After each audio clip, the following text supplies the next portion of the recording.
Allez, sur Boursorama, on revient sur ces 5 millions de foyers français qui sont certes aisés mais qui ne sont pas riches, qui gagnent bien leur vie mais qui ne roulent pas sur l'or et qui ont de quoi être amers ou en colère à l'égard de la politique fiscale d'Emmanuel Macron.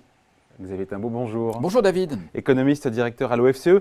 Un peu plus de 5 millions de foyers sont dans ce qu'on appelle, alors pardon pour la technicité, les 2 derniers déciles, ceux qui gagnent plus de 4 000 € par mois, je parle sous votre responsabilité, et qui ne vont pas bénéficier de la quasi-suppression de l'impôt sur la fortune, ni de la flat tax sur la taxation forfaitaire sur les revenus du capital, les revenus financiers, qui ne vont a priori pas avoir la couleur de la baisse de la taxe d'habitation et des revalorisations des minima sociaux.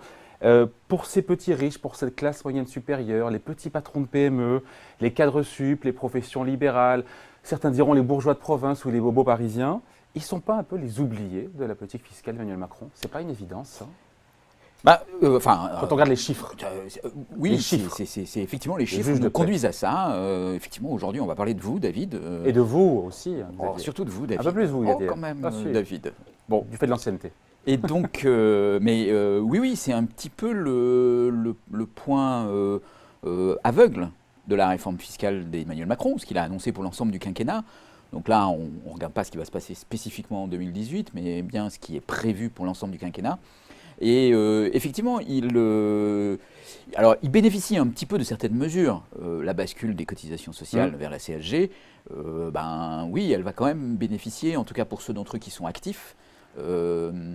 Sauf qu'il y a la taxe sur le tabac, la taxe sur l'énergie, et ça vient grignoter, ça vient manger ces petites baisses de cotisations. Ça ne vous a pas échappé. Ça vient manger tout ça, et puis de l'autre côté, effectivement, il y a des dispositifs qui s'éteignent, comme la taxe d'habitation, vous l'avez très bien rappelé, mais aussi effectivement les minima sociaux, parce que dans les 2 derniers déciles, donc c'est 20% les plus riches de la population, il y a très peu de bénéficiaires des minima sociaux.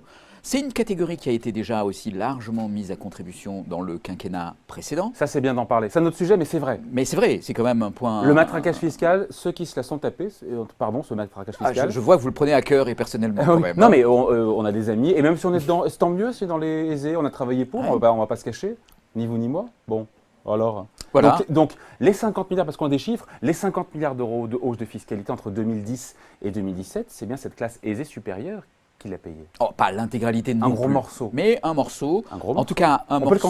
On peut le quantifier? Oui, on l'a quantifié. Sur ces 57 milliards d'euros entre 2010 et 2017? Alors, j'ai plus le chiffre en tête pour être très exact. Il faut préparer un petit peu avant de venir. Mais j'ai préparé, mais pas cette question-là. Donc, je ne donne pas mes questions. Oui, c'est ça le problème. Donc, là, on arrive à ce genre de situation. Mais bon. Sur les montants qui étaient portés sur les ménages, en tout cas, ces 2 déciles emportent plus que leur contribution à la fiscalité. Dit en français? C'est-à-dire qu'ils payent plus d'impôts que les autres déciles parce qu'ils sont plus riches. Du fait de la progressivité de l'impôt. Mais ils ont subi plus de hausses d'impôts que leur part dans l'impôt. Donc, ce qui veut bien dire qu'ils ont été plus mis à contribution. Donc, il ne faut pas donner le sentiment qu'ils sont toujours les seuls à être mis à contribution. D'accord ? Et là, dans la réforme fiscale d'Emmanuel Macron, ils ne sont pas particulièrement mis à contribution, mais ils ne sont pas avantagés, en tout cas moins que les 8 premiers déciles, et surtout moins que le dernier centile, parce qu'on n'en a pas encore parlé, mais tout ça vient du fait que... Le dernier centile, c'est les 1% les plus riches, c'est à peu près 300 000 personnes en France. Ceux qui sont à l'ISF, quoi, en gros. Et c'est en gros ceux qui payent l'ISF, et qui payent l'ISF principalement sur des valeurs mobilières. Eux, ils sont dans le dernier décile, et c'est un dixième du dernier décile, finalement. Donc c'est un dixième du dernier décile. Wow. Et voilà, donc c'est le plus riche.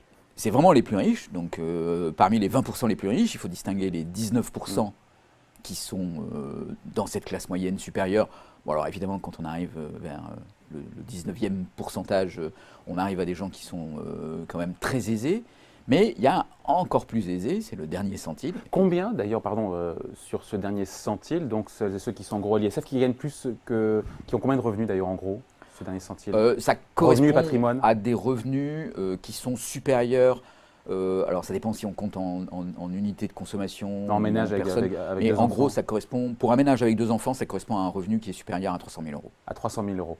Et qui a du patrimoine. Pour eux, sur les 7 milliards d'euros ou 6 milliards d'euros de baisse d'impôts sur 2018, il y a combien qui va pour eux? On sort un peu du sujet, mais est-ce que je n'ai pas le chiffre, c'est pour ça. sur les 7 milliards d'euros de 2018, il y a à peu près Là, il réfléchit. 4 à 5 milliards d'euros qui vont aller sur eux, qui sont composés pour partie de la transformation de l'ISF en IFI. Ça représente un peu plus de 3 milliards d'euros. Et puis le prélèvement forfaitaire unique qui représente entre 2 et 3 milliards d'euros, on va dire. On revient à ces 5 millions de foyers français, encore une fois, qui sont aisés mais qui ne sont pas riches. Le gouvernement ne leur accorde pas de grandes faveurs quand on voit la compensation. Entre OK, ils ont les baisses de cotisation, mais ils ont, je l'ai dit, la hausse de la taxation sur le tabac et surtout sur l'énergie. C'est 2 ou 3 milliards d'euros l'année prochaine. Alors, c'est 2 ou 3 milliards d'euros, mais ce n'est pas 2 ou 3 milliards d'euros uniquement sur eux. Parce que là, pour le coup, c'est quelque chose d'assez proportionnel, mais effectivement, ça les touche. Et puis, ils n'ont pas les avantages, les réductions d'impôts ou les revalorisations de minima sociaux qui les avantagent. Alors, par contre, il y a quand même une chose qui va les avantager, ça on le sait, qui commence à les avantager, qui va les avantager dans les années qui viennent, c'est quand même le fait que la situation économique s'améliore et que ce qu'on constate, c'est qu'avec la baisse du chômage, les salaires qui sont les plus dynamiques sont bien ceux des cadres, des petits patrons, des entrepreneurs.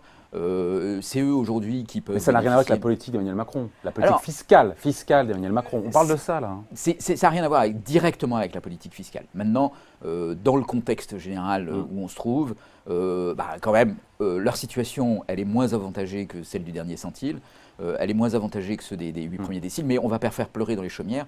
Ils restent quand même dans une situation mais en même temps, confortable. Ces 5 millions de ménages aisés vont voir leurs revenus baisser. Pendant qu'il dit, c'est en annexe du projet de budget du projet de loi de finances. Le 9e décile qui est surtout concerné, celles et ceux qui gagnent plus de 6 à 7 000 euros pour un couple avec 2 enfants. Il y aura une baisse du pouvoir d'achat qui est prévue à horizon 2022. C'est ça la réalité. Une baisse du pouvoir d'achat imputable à la réforme, l'ensemble des propositions fiscales. Il ne faut pas être un Français qui gagne en ménage plus de 4 ou 5 000 euros, et quand on n'est pas non plus dans le dernier centile. Il ne faut pas être dedans. Tout à fait. Enfin, il ne faut pas être dedans.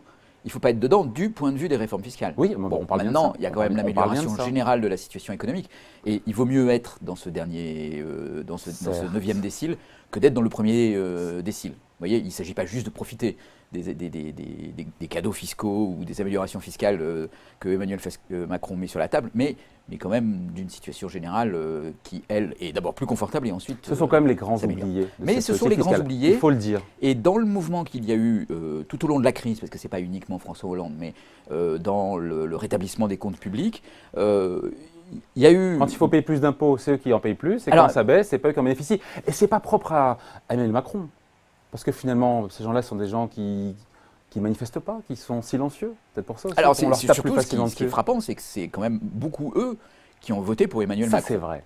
Et donc, il y a dans l'économie politique de tout ça quelque chose d'assez fascinant qui est de dire, au final, le retour fiscal, en tout cas, n'est pas très important. Alors, il y a d'autres retours. On peut dire la réforme du marché du travail, par exemple, elle va beaucoup plus avantager ces déciles-là que les premiers déciles. Pourquoi ? Parce que les gens qui sont dans ces déciles-là sont souvent dotés d'un capital humain qui est assez important, donc ils sont assez protégés sur le marché du travail par leur capital humain, par l'éducation qu'ils ont acquise et les études qu'ils ont réussies. Mais ils sont quand même plutôt protégés et ils sont plutôt, d'une certaine façon, utilisateurs de main-d'œuvre, que ce soit dans les services domestiques, dans les services marchands qu'ils achètent en général, ou quand ils sont intéressés au fonctionnement de leur entreprise, sur les personnes moins qualifiées ou non qualifiées, qui vont être désormais plus faciles à embaucher et peut-être un peu moins chères aussi. Donc ils en bénéficient quand même indirectement. C'est peut-être ça qui les a séduits dans le discours d'Emmanuel Macron. En tout cas, il n'y a pas de récompense fiscale pour ce décile, et ça c'est clair. Et voilà, c'est ça qu'on voulait dire aujourd'hui, en compagnie de Xavier Timbaud, économiste et directeur à l'OFCE. Merci Xavier. Merci David. Au revoir.